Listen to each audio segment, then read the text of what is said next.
I'd like to call the November 1st meeting of the Benton Harbor Planning Commission to order.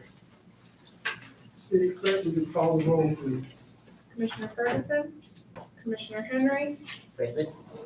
Commissioner Hensel, Present. Commissioner Marshall, Here. Commissioner McGee, City Manager Mitchell, Here. Mayor Mohammed, Present. Commissioner Yarborough, Chairman Reed. Present. You have a quorum. At this time, I would like to direct your attention to agenda item number 3, approval of the agenda. Are there any changes? Hearing none, I need a motion for approval. So moved. Motion is made by Commissioner Hensel and supported by Commissioner Marshall. Call the roll, please. Commissioner Ferguson, Manager Mitchell, Yes. Commissioner Marshall, Yes. Commissioner Henry, Yes. Commissioner McGee, Mayor Mohammed, Yes. Commissioner Yarborough, Commissioner Hensel, Yes. Chairman Reed. Yes. Motion carried. At this time, agenda item number 4, meeting minutes, September the 6th, 2022, the regular meeting. Are there any additions, changes to those minutes?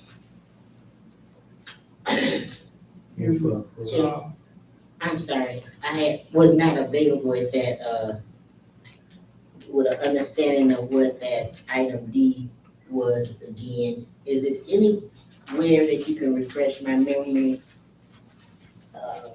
I know we talked about it, but that was the first motion. I mean, can anybody do it? It would be a great thing so I could approve. Agenda item D for the September the 6th meeting. I guess this, at the bottom of the next page is somewhat of it. Okay, thank you. I was able to read through it and see it, thank you. So you have no, And I have no objections. okay. Motion to approve the minutes then? Support. Motion is made by city manager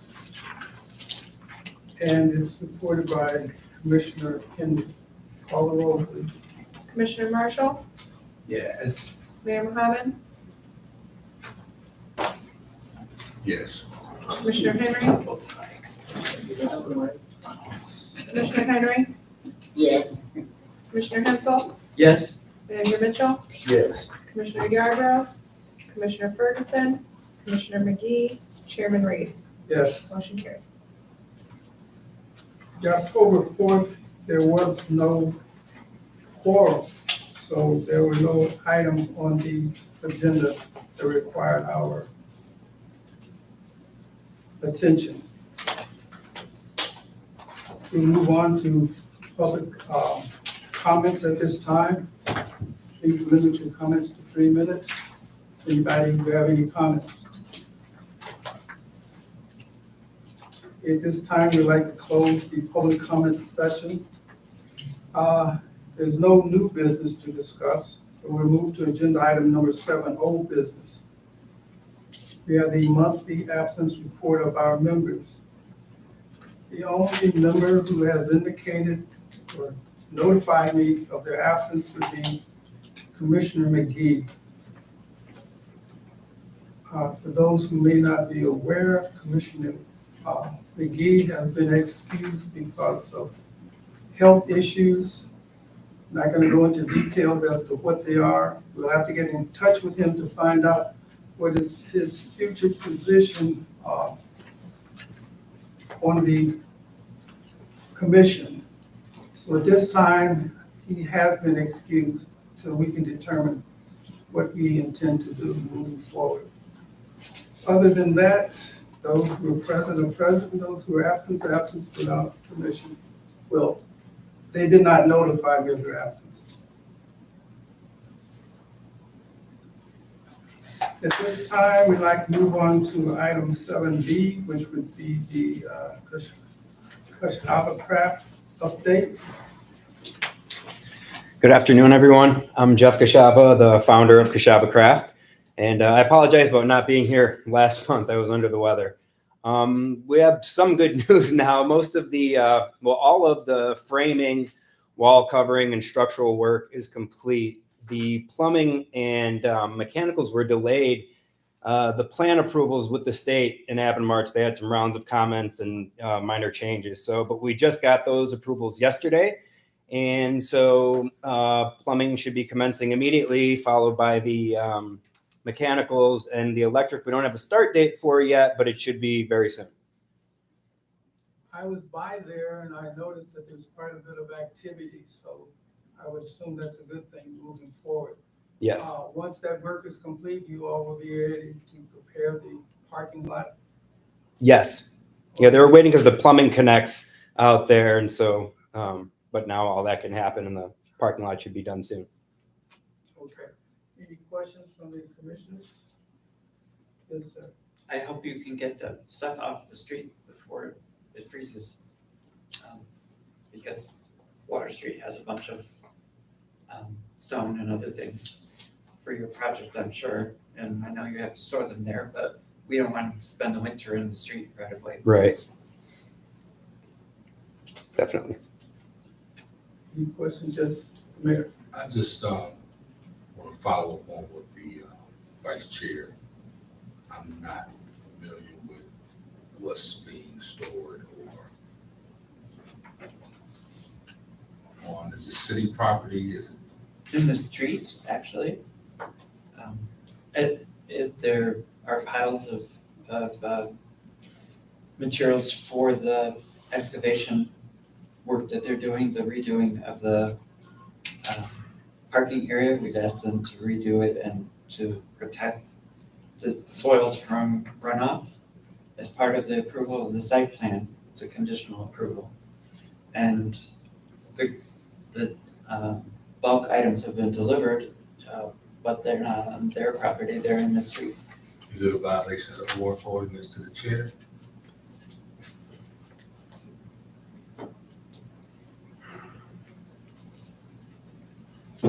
Private use for public property would be an issue.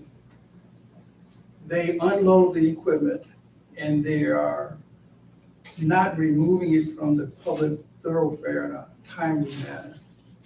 Although it's a dead-end street, you don't get through traffic, so technically they're not blocking anybody's access to it, but they're actually using it for their own private use. But it's public property. And there is a bike path that's marked on maps that runs through there with a special bridge at the end of Water Street. So my concern is, So if it's blocking, if it's in public space, then it should be removed. I know sometimes when people do projects, they may have a trailer or some sort of, if trailer is the right word, where they can store inside different items that would be used, but to have it in the street, even if it was, you know, this should be, I mean, Okay. Yeah, I think when the landlord ordered it for the fill-in, we were thinking we were going to be doing parking lot, immediately, and then had to wait on the plumbing and approval. So I'm going to head over there as soon as I leave here, and we'll make sure to get that out of there as soon as possible. Okay. thank you, Mr. Chair. Any other questions? Okay, we'll move on to agenda item 7C, which is the update on the 326 East Main property, the Relief Center.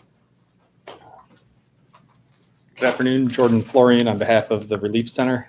I know we had kind of given an update at the last meeting, but without the quorum present, I'll restate it.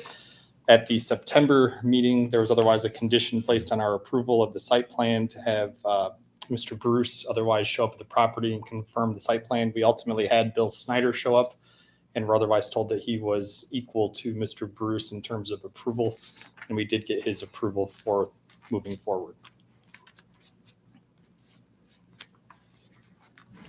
Any questions from the commission? sorry. Did anyone provide that to someone who's here today? so we know that it's been taken care of, so we can release the contingents.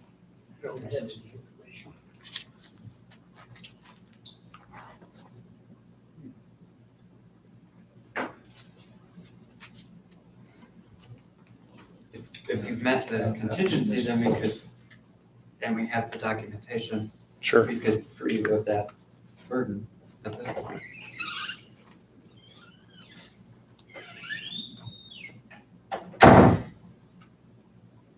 Could you, yes, sir. Mr. Chair, is 326 East Main, is this the former, is it General Motors? Or GM building? National store. It was a grocery store. Across the street. Is this the one that's Yes. next door to the gas station? Yes. Right across- Fourth Street, Okay. yeah. Yeah, that's it. Thank you. Mr. Chair, Yes, sir. I'm calling Mr. Gross to come up. Yes. Yes, we need his input also for the next, What is the projected investment in this property? have that information. In terms of what they've put into it so far, or The overall project, Mr. Chair? I have not seen that information. This was an existing building that was being repurposed for the benefit. Not in the purchase, but in the renovations in order to make it fit for the said purpose. You have that information? I don't have exact numbers. I know I believe was told at prior meetings that they've already injected about $1 million into this building. I don't know if that encompasses the purchase and the renovations or just the renovations though. And then would that, Mr. Chair, consist of construction permits? Mr. Bruce will be able to give us the progress on that timeline, what's been done. Thank you, Mr. Chair. We made it clear to him that he would make regular visits to check on the progress and of course, meeting the state requirements also. Thank you. Any questions? Thank you, sir. Thank you. Appreciate it. At this time, we would like to move on to item 7D, which would be the update on the master plan. Mr. Lippens, would you like to bring us up to date?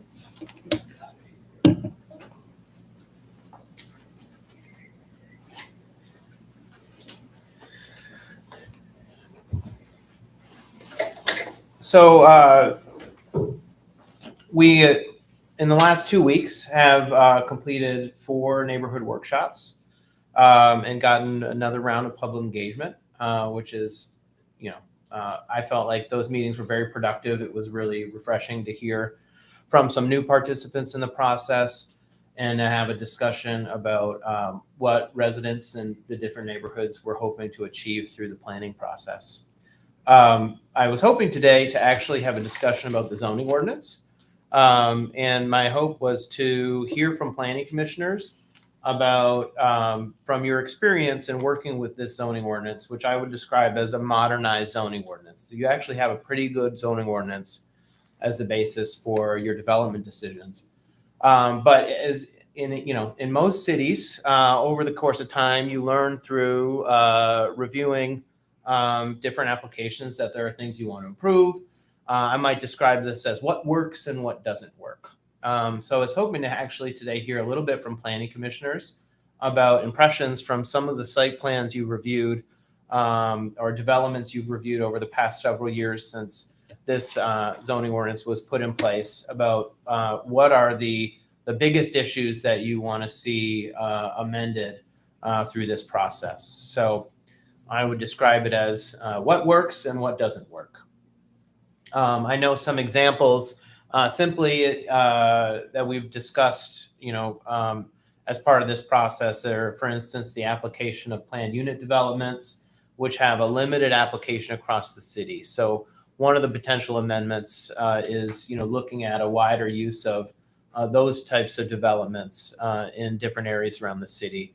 Other examples might be amending the sign ordinance and those types of things. So I was hoping to get some ideas here and some ideas from the people who are actually charged with being the first people to review site plans and development plans in the city, and that's the Planning Commission.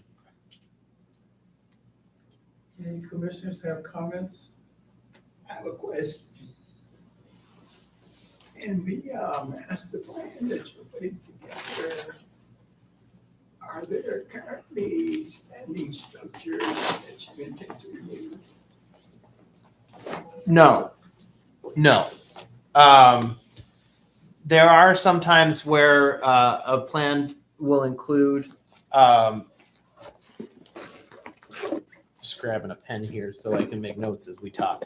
There are sometimes when plans will include like redevelopment visions for areas. And in some cases, those redevelopment areas can include, removing a structure and putting in a new structure. The prior master plan had a vision for the riverfront area, and I haven't actually looked at how that plan relates to all of the existing structures, but there may have been some structure removed in that plan. We don't have any plans at this time that envision that type of redevelopment. We did during planning week in early June do some preliminary sketching around some ideas. Many of the ideas we focused on are the potential to do infill development, so creating new housing, new mixed-use structures, duplexes within the neighborhood. And there actually are a number of sites, many of which are city-owned, that could be consolidated or even developed individually with new structures. So The reason I'm asking this question is in the last master plan, the whole high school was removed.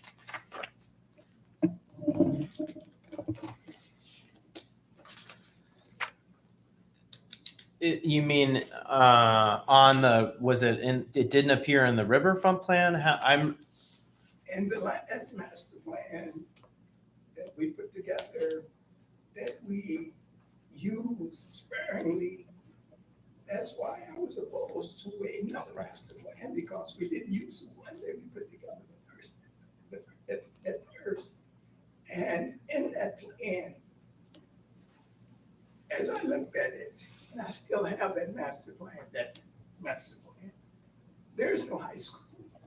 And so that's why I was asking you, were there any other structures in the master plan that you're proposing that would be removed? And my answer to that was no, but Thank you. You being here today are more interested in the issues and problems that we have with current process or procedures as the planning commission deals with site plan approvals. correct. Yes. I mean, I was hoping we could have a bit of a working session discussion, because it actually is very productive to get feedback from planning commissioners, about the things that you're dealing with, ideas that you've had or conversations you've had in reviewing site plans and making decisions to vote on site plans. And it's certainly okay if there are none to discuss. I would also like to hear from staff if there are things that staff has seen that might need to be fixed in the zoning ordinance. Through the city manager, we have Community and Economic Development Director Little, and then Mayor. One area that we definitely need to look at and do something with is multifamily housing. Previously, the master plan had very little in it and limited most neighborhoods to single-family housing. Under the current circumstances the city is dealing with and the foreseeable future, it's not practical to maintain that, because we're having developers tell us every day that with the cost of building materials under the current economic situation, that it is not even feasible to build single-family homes now and expect a profit. That the developers find themselves in a position where financially they're much better off with 4-plexes, 6-plexes, 8, 10-plexes. We have a circumstance in this city where we've got neighborhoods with, as you mentioned, 3 and 4 and 5 lots next to each other that there's nothing in. Those are where we need to accommodate multifamily units within the midst of the neighborhoods that are otherwise single-family homes. I believe that will accomplish all of our objectives of increasing tax base, increasing housing, and generally improving our building and rebuilding our population and improving the city. But we definitely need to take a serious look at opportunities for multifamily housing, both in and out of the existing residential areas. I certainly agree, and that comment is consistent with what we've heard in the public engagement process so far. Chair recognizes the mayor. I concur and agree with Director Little on the multifamily. I was just in Muskegon Heights, and they had an old, that was, I think, like maybe a meat packing, that's now a cafe.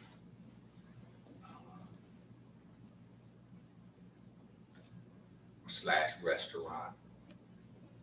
Businesses housed inside, small businesses, like 3 different businesses.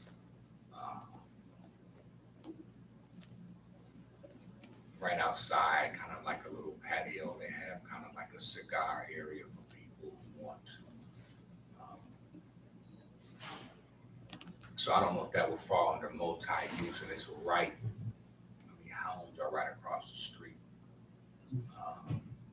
Right in a residential area. And I think that as we remake our economy, if you will, we have to think outside of the box as far as entrepreneurship, where people can begin to make money. Now, of course, we don't want somebody to turn their house into a disco on the weekend. You know, I'm not saying that. But I think that allowing for residents and people to be creative in residential areas in order to make money.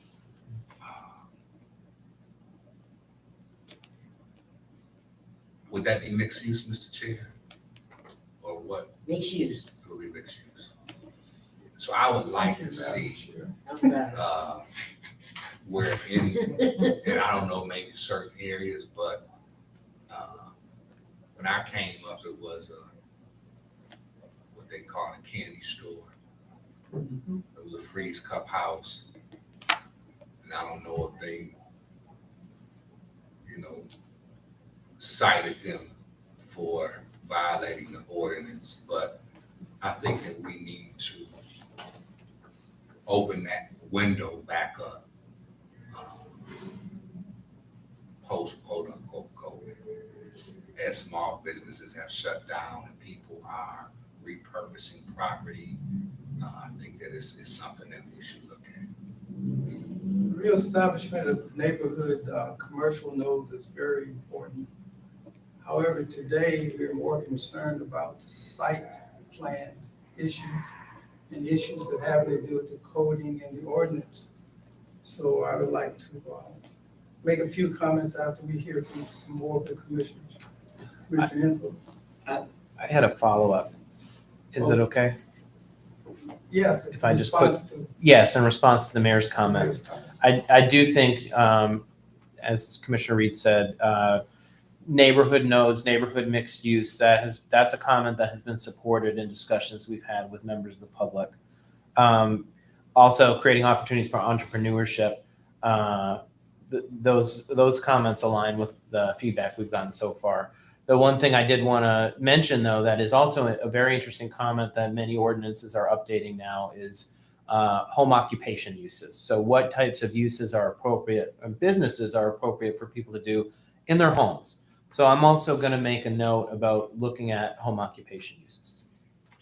I'd like to comment on that. I agree that the limits of use would be a positive, but I do hope we'll draw the line at people lining up a bunch of refrigerators and stoves in the front yard or huge piles of wood because there are some efforts underway to do that kind of thing right now. And I know we don't want to go there, but also wanted to comment on one other item. We have a situation right now that we're looking at where right up here on the hill, we've got a couple of multifamily housing units that are vacant and been vacant for some time that have never been used for anything except multifamily housing. And an issue is being raised to say that there's got to be some kind of special permit exercise to allow them to continue or to renovate those and use them for the only purpose they've ever been used for. And that doesn't make any sense, because if that was a multifamily unit when it was built and it was permitted, as long as it doesn't go outside of that, it should be that permissible for that use indefinitely without any kind of special anything to make it happen. I'm making a note about Let me that. respond to that right quick. The city attorney has written an opinion as to how he views that.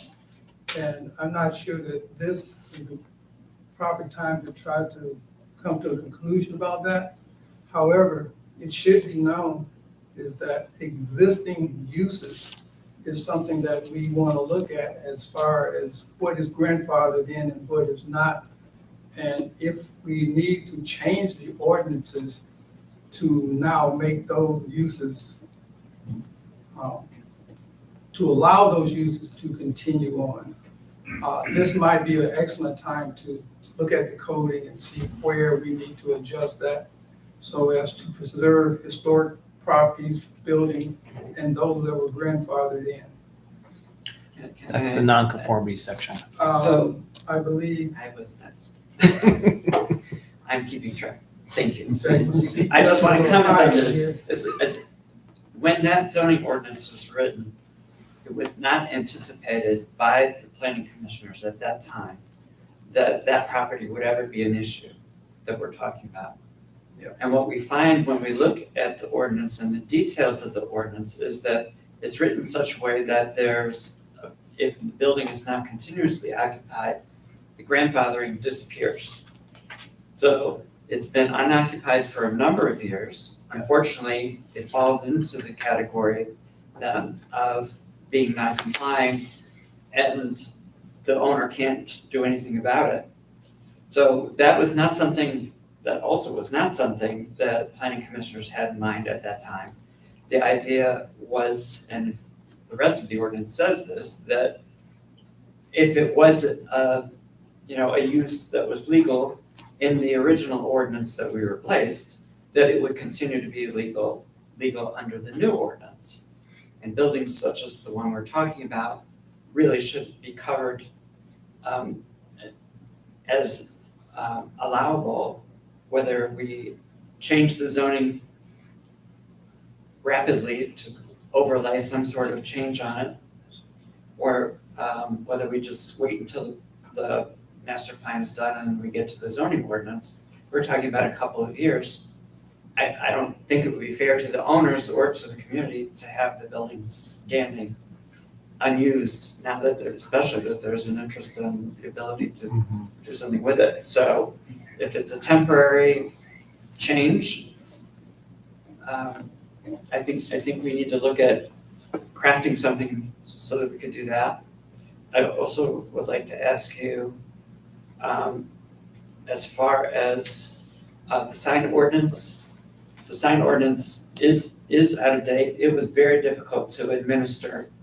And throughout the zoning ordinance, there were a number of references to signs which appeared to conflict with one another and caused us a lot of expense as a result of it. So we really need to get that done as soon as possible so that we avoid any other entanglements with people who want to put up signs. And one more, it's kind of two things. First being the containers. We were talking about economic development and the need to spur economic development. One of the ways that can be done effectively, especially in neighborhoods like Empire and Broadway, is if we create less expensive buildings for people to start out in smaller spaces. As the square footage of the lots downtown, the way things are written, a building would be roughly 3,000 square feet for one space. That's a lot of building for a startup business, just to staff and fill and keep it cool.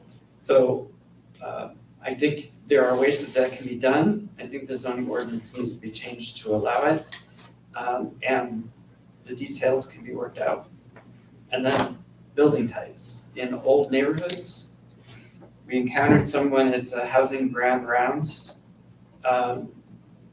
last week who was discussing having to spend in South Bend $20,000 in legal fees and fees with his architect and representatives to be able to get permission to build just exactly what was in the neighborhoods to begin with. And if you look at our zoning ordinance, I think we have the same issue. So why should we saddle our developers and our community members with the added expense if they want to try to build something that's compatible and similar in scale with that extra expense? I don't think it's necessary. So that's sorry. Chair recognizes. I know Grand Rapids, and you talked with Mayor Bliss, there's an excitement for tiny houses. And I know that it's kind of been taboo, or some have frowned on it here. I don't know if we're 5 or 10 years or light years away, or never. But I don't know if there's ever been any type of study as Benton Harbor is now reshaping, revamping, reforming what our housing will look like in the next 20 years, 30 years. Is that something that may not, for now, this master plan, but when you talk about college students, single family mothers, or single period, or new couples who don't need a home like this right here on the wall, but just need to get started. But from what she was saying, that there's a need, and do we have one here? So I'm just throwing that out since we are discussing. And I would like to mirror what the mayor is saying, but that we define specific areas where if we do tiny homes, they're together, not spread out intermittently throughout the city. We had a proposal last year from a group of Rotary clubs that wanted to build tiny homes in the city, and we had identified an area up near the Wakanda area that we were going to propose be considered to do that, where we have a number of lots that are close together and that we own it. But they backed away for some reason that, as I understand, had concerns about safety and whatnot. But in any event, it is something that we do need, and along with that, we also want to define what a tiny home is. We don't want storage sheds bought from out on M139, put in the middle of a lot somewhere and calling it a tiny home. We want real tiny homes that come up to standard and meet what a home should be. City Manager. Thank you, Mr. Chair. Two things.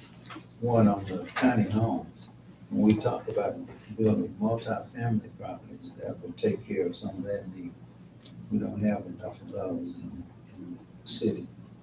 And the other thing is there's a growing concern about the stores that are placed in the city. And we need to make sure particularly that areas around the schools, what is in the areas around the schools? People don't want to help, they want to just build where they go in wherever they want to without consideration for where the kids are. And I would like to mention, we have an item on the Planning and Economic Development Committee this evening about a recommendation regarding limited use of containers. We're concerned about the proliferation of containers in downtown, but that we want to also look at a possible practical use if they are done with a permit, with requirements to be met in terms of utilities, insulation, windows, and how they look and how they're placed. But we would also recommend that they be permits for no longer than 5 years, so that and that they could be extended or reviewed for extension at the end of 5 years, so that as the character of downtown changes and buildings begin to be built, that we have the option to go to buildings as opposed to long-term use of containers. But there are a number of cities that are doing the same thing and making limited use of containers, having a modified insulated setup where they're a plus. As a matter of fact, we have one business that is proposing to try to use a container near where the one is that the Downtown Development Authority uses. They want to do a apple cider tasting type business, which could be a positive for the city in terms of more people downtown, more business and so forth. So it's something that we want to look at anyway and see where people say. I'd like to redirect us back to site planning and zoning. We're out there in master planning and housing. Housing alone is one big subject. When we start talking about missing middle, you're talking about a whole nother set of issues that are going to come up. But to get back to, let me put this out there so at least we can get this on your list before you leave. We need a checklist for pre-site approval. That is, you can go to our website and you will know exactly what you need to do if you're going to come before the Planning Commission looking for site approval. We would call this pre-site conferences. And the purpose of this is to determine economic impact and potential outcomes. In other words, you're bringing a project to the city. Okay, what is it that you're trying to do with your project? And what are the grant deadlines if you have it? We need a method by which we can track your progress as to what you're doing to meet the necessary requirements. We want a visual project management, either software or some type of program where we can keep up with what's going on. And if we have multi-projects going, we'll know exactly where each project is and what's needed and what's required. If we're gonna have contingencies, we need to be able to track those. The intent is to allow them to get started without adding any unnecessary steps to impede them. Now, tiny homes, trailers, accessory dwelling units, there has to be a strict definition as to what each one of those are and what are the requirements if they're gonna do this. If you take a container and you start cutting it up, it loses its integrity. It's no longer a container. So if you're gonna do that, there need to be some strict zoning as to how and what that would impose. These fancy looking little sheds that look like houses cannot be used as accessory dwelling units. Anything you're gonna live in will have to meet the same requirements that a residential application would require. School zones. School board members have been knocking on our doors for the longest, wanting us to define what is a school zone and what is permitted and what is not. Workforce housing in school zones, possibility it could be approved. Teachers should be able to walk to work or live in close proximity to where they work. So that would be another thing that we want to look at. Neighborhoods versus scattered site housing. Neighborhoods, we put together housing that's similar in value. It's easier to maintain value in the neighborhood than it is with scattered site. Scattered site brings about a lot of issues and problems, especially when property has deferred maintenance. And then there's tax benefits and all of that conversation, but that gets into something else. The biggest thing we run into is people coming in with architectural drawings and plans that have not been sealed. Sometimes you get a little school kid who's real handy with his computer there, he can put together all kinds of plans for you. But that's not an architectural drawing. That's all the things that we look for. The other thing is incomplete applications. Pre-conference checklist would let you know what you need to have before you appear for a site plan approval. That's just beginning. I haven't heard from Mr. I'm sorry, Commissioner. Thank you, Chair. Get off that soap. Some time ago, a group of citizens came in front of this board and talked to us about signs. And they were speaking on signs on poles and signs on buildings and nothing happened. And when I heard this conversation about signs again, I thought, why reinvent the wheel when here's a group of people that did come to this body, so legal document process through the system, and we need to take care of signs for sure, so we won't be financially bothered with lawsuits or anything else. So signs is definitely something that I want to look into. And then I look at our master plan that says single housing and mixed use.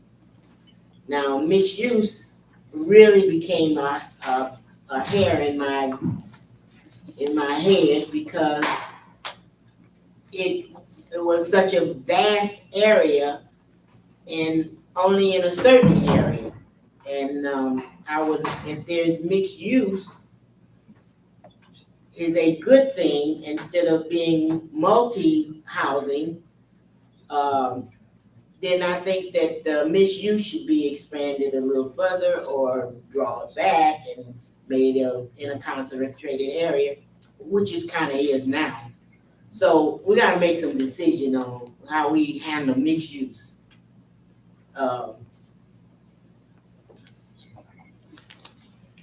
Affordable housing is definitely a key. That middle section is missing. That's definitely a key because they're not here now, but they will come. You build it, they will come.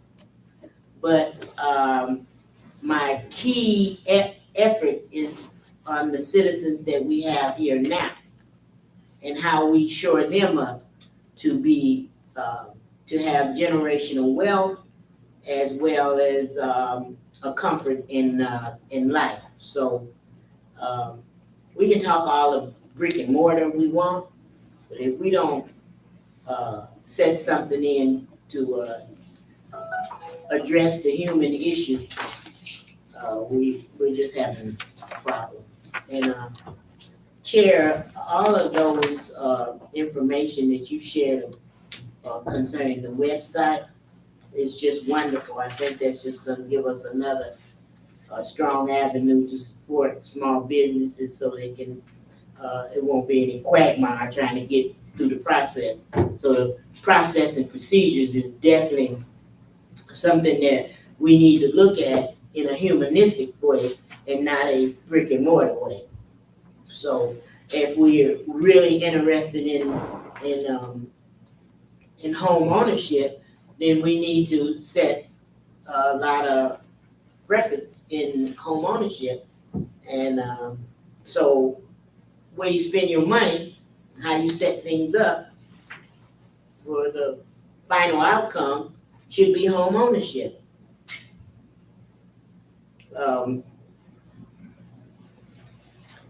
And those tiny houses and the trailer park things, we really need to do some investigation on it. I remember back in the day, Ben Harbor couldn't do prefabs in the city at all. I don't know if that changed or, but we definitely need to look at the new innovative houses.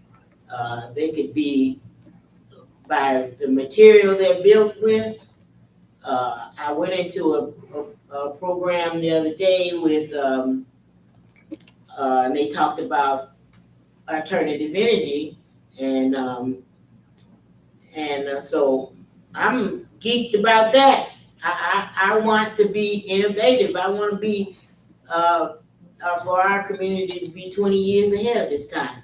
So if we don't look into those kind of things and put in our master plan for the residents. Thank you. Commissioner Hensel? Just a quick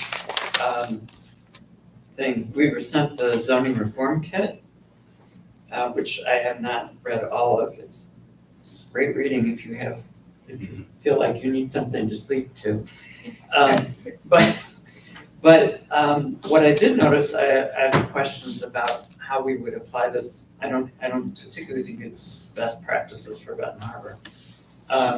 The thing that struck me was the idea of removing maximum and minimum building sizes, specifically minimum building size for houses. I think we've all talked already about trying to decide what a tiny house might be, and that's going to require some sort of description and a square footage target. But if we said that anything could be a house at any size, then that's what we'll get, in my view. And we're not using the zoning ordinance to exclude people. That's not how it's working now, and it's not. We shouldn't do that in the future. There's also a suggestion for zero parking, and I think that one might make some sense in some places. But again, I think we need to look at that on the map and see where we could try it even to see if we can work with it. Scattered site and neighborhoods. Unique to Benton Harbor is what we would be looking at. I'm not disagreeing with anything Commissioner Hensel has said. I'm just saying that there are places for scattered site and there's places for neighborhoods. Control the area, control what can be there through zoning. And this will determine what you can build or not. I think Back this, to school zones. If we make them exclusively for a school zone, then define school. Because under current zoning, we already have those zones. What they did was they added single-family dwellings. So if we're looking for apartment buildings for teachers to live in, that would be workforce housing. So that could be something that you would consider when you're putting residences in a school zone. We talk about Black Wall Street zones. To me, every zone in the city could potentially be that. So what is the activity that we're looking for as opposed to the label we're putting on it? So once again, that would come under the zoning.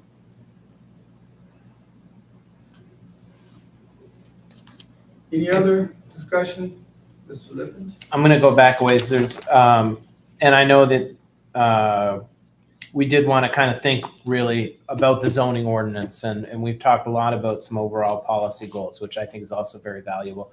But there are a lot of takeaways about zoning, more immediate fixes, but also some fixes that could be combined with some of the recommendations in the master planning process. I did want to comment, some ideas that we started to develop during planning week that I think were reinforced through the neighborhood workshops. This idea about guidance for building types, creating new housing types. How could new housing types incorporate some modern materials, or even, repurposing containers as building materials to create new structures? We did start to develop a series of building types that could be utilized for reinforcement of neighborhoods through reinvestment in single lots, combination of lots to create maybe places for fourplexes, duplexes.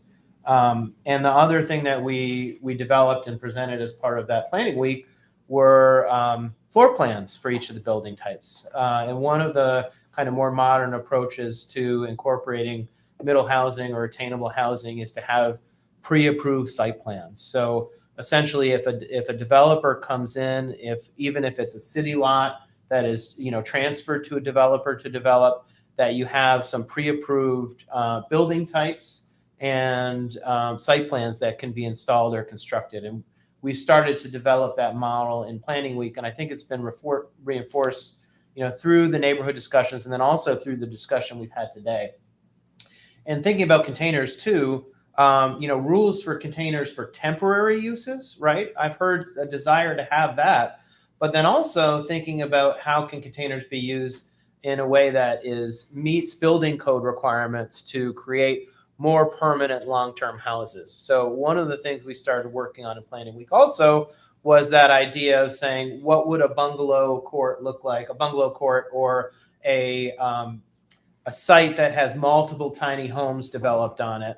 What would that site look like if it was developed through traditional construction materials, like a wood-framed home, versus what would that site look like if it were developed with a series of container homes? And I think that there's kind of two types of architectural guidance that we might want to look at in pre-approved site plans. One might be more progressive, modern materials, utilizing found materials or things like containers, and the other might be traditional construction plans. But I've heard support for both ideas. I think the idea that, both of those types of approaches could be something that could be permitted through the zoning ordinance to achieve some of the city's overall housing objectives, I think are things that we could include not only through policy in the master plan, but then also through zoning amendments. I've made a lot of notes here, and it's this is exactly the type of discussion I was hoping to have. I see Maurice has arrived. Maurice, we're talking about near-term amendments to the zoning ordinance. Sure. I certainly would love to hear from you too, but I know others might have comments. I was trying to summarize a bit of what I've heard, it's been a very productive discussion. One quick question, or something you might want to add. Interstate have specific laws and regulations concerning signs. Do those carry over to business routes through the city? Is a business route, I-94, the same as I-94? If so, there are certain sign ordinances that apply. You don't have to answer that, that's a legal question, I believe. It kind of is. I mean, I can answer it from a planning perspective, which is the city has the ability and actually the charge to have time, place, and manner regulations related to signing. And, you know, that could be, you know, time is how long or what duration it can be, you know, placed, where can it be placed, and manner, what are the design types of things that can be included in it. So if you think about, you know, regulating square footage, limiting the square footage of signs, regulations that involve, you know, even aesthetic quality materials that are used in signing, lighting requirements. It's well within the city's rights to enact those regulations. And, you know, certainly I would say within the context of the city of Benton Harbor, highway signing, those types of things would be something I would encourage local limitations on. Any, Chairman? For instance, with 94 Main Street coming down, that's MDOT's responsibility. We have to go through MDOT. Yeah, no, the city has jurisdiction over local signing requirements. MDOT has jurisdiction over right-of-way improvements, granting right-of-way permits. And, you know, they are an agency that the city coordinates with. You know, there are issues that result from jurisdiction over who has the ultimate authority to approve different types of projects. From my experience, most state agencies are, you know, really work very hard to comply with local ordinances and work through local procedures to get approvals. So in some cases, it's a manner of compelling state agencies to go through local processes. But in my experience, it doesn't take a lot of compelling. It's a matter of leading by example. Does that make sense? Through the city manager, Mr. Bruce, did you ever, do you have anything to say as to what issues you're confronted with? The way I phrased it at the beginning is what works and what doesn't work. Are there things in the ordinance that need to be fixed? And you probably have a lot of experience in the administration of it. Yep, if we're dealing with the zoning ordinance, yes, there is a few things that I say need to be changed. I do apologize for my tardiness. I'm working on the fatal fire, so there is some things. If I have my book here with me, I could probably go through that with you and point out some things that definitely caught my attention and some of the things that need to be addressed. Probably there is some things that definitely need to be amended. Could you put that in writing? Sure. And submit it to city manager? Yes, sir. In turn, give it to Mr. Lippens. Yes. Mr. Chair, I know that there was a pending issue with the previous, I think it was on the old business. Was there anything that needed to be, was that just an update? Yeah, C needs to be dealt with. 326 East Main. While we have, he's working on a fatal fire. Yeah, that's why I was Saying that, turning loose. Well, should we conclude this discussion so you can go back and revisit that? No, I'm here. I'm here. Let's, Mr. Chair, I'm here. So let's Okay. proceed. I'm trying to help you now. I understand. Okay. I understand.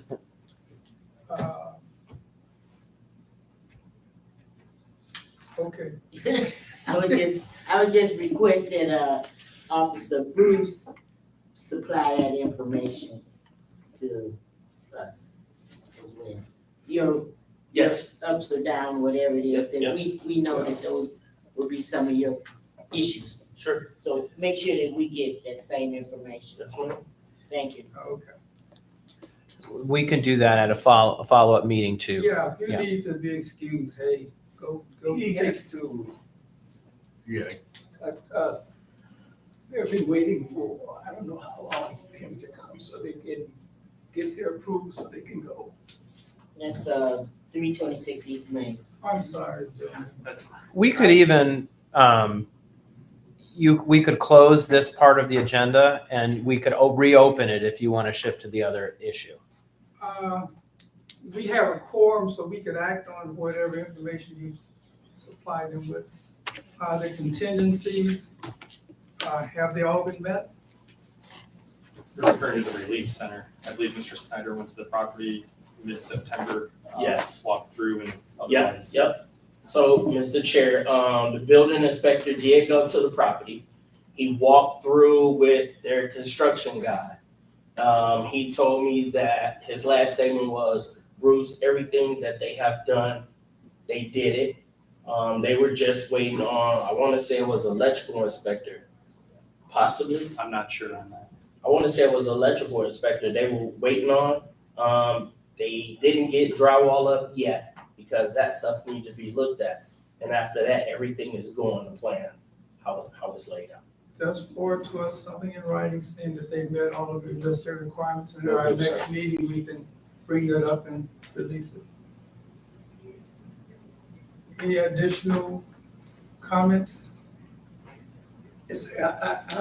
My question is, you mentioned that you wanted Mr. Bruce to pour something in writing, and we're gonna put their thing up a whole nother month.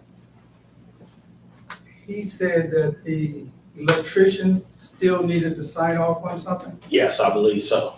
Okay, then we need to have the electrician sign off on that. This is state requirements for the marijuana portion of, yeah. It's our portion of the state requirements to make sure that everything is as it should be. So that's why I wanted it in writing.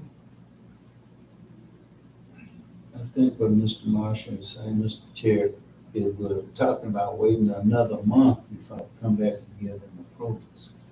And would you be okay Mr. with Chair, that if I, Approving it today without conditional? Yeah, since he's here and giving his Mr. Chair, if I could just step out, I'd get my building inspector on the line, and that way we can continue. I don't think that'd be necessary. Okay, You all in agreement? I'm in agreement. okay. Okay, make a motion to relieve, make a motion stating that all the contingencies have been met and that there's no longer any necessary, is it necessary for us to have any additional updates? In other words, we were removing the contingencies, what I'm trying to say. You understand the motion? Sure. Support, Support? Let discussion? me ask one question. Yeah. It still processes for our inspections to go in periodically. Okay, thank you, That's part of it, yes. thank you. Hearing no discussion, call the roll, please, for the release of the contingencies. Commissioner Yarbrough, Commissioner Hensel, Yes. Commissioner McGee, Commissioner Henry, Yes, Mayor Mohammed, Yes. Commissioner Marshall, Yes. Manager Mitchell, Yes. Commissioner Ferguson, Chairman Reed. Yes. Motion carried. Okay, do we have any comments before adjournment? wait a minute. You want to go back? You done? Oh, Yeah, I think I just wanted to make sure that you had an opportunity to handle that agenda item okay. without crossover between these two conversations. I think we've had a good discussion. I think it's, the question is for Planning Commission, have you provided the input you wanted to provide today? And I feel like I've got a good amount of stuff to follow up on. Yes. Since the other two have left, we no longer have a quorum. But can we, did you have, anyone else have other questions or We can adjourn. concerns? Or, because we could just engage in dialogue if Yeah, there's other things to talk about. You got anything else you want to say, Tom? I'm happy to adjourn and have an informal dialogue. Okay. I'm not sure what. I do apologize, folks. No, thanks for coming up, because we wanted to No, release that the cleared contingencies. We just cleared it up, and that's a good thing. But don't forget to send that, Bruce, Yep. to the rest In of the us, so we absence can of a understand. quorum, we still need to. So, yeah. Paul, property director for Prairie Real Estate Group. Oh, yeah. To the container Put factory things ours. in there. You work with Prairie? Yeah. Yeah. Well, we Peter, been you left. Peter asked me to work with, And as Christine, long as yep. we're working My under part, we work with the, Dion the this thought afternoon. that, trying to get any information we can, basically what we need to do to make those a permanent structure, you know, how we can help, how we can be a part of the Not conversation at least, government entity to push it along. We do have, you know. that the charter says that we we- have.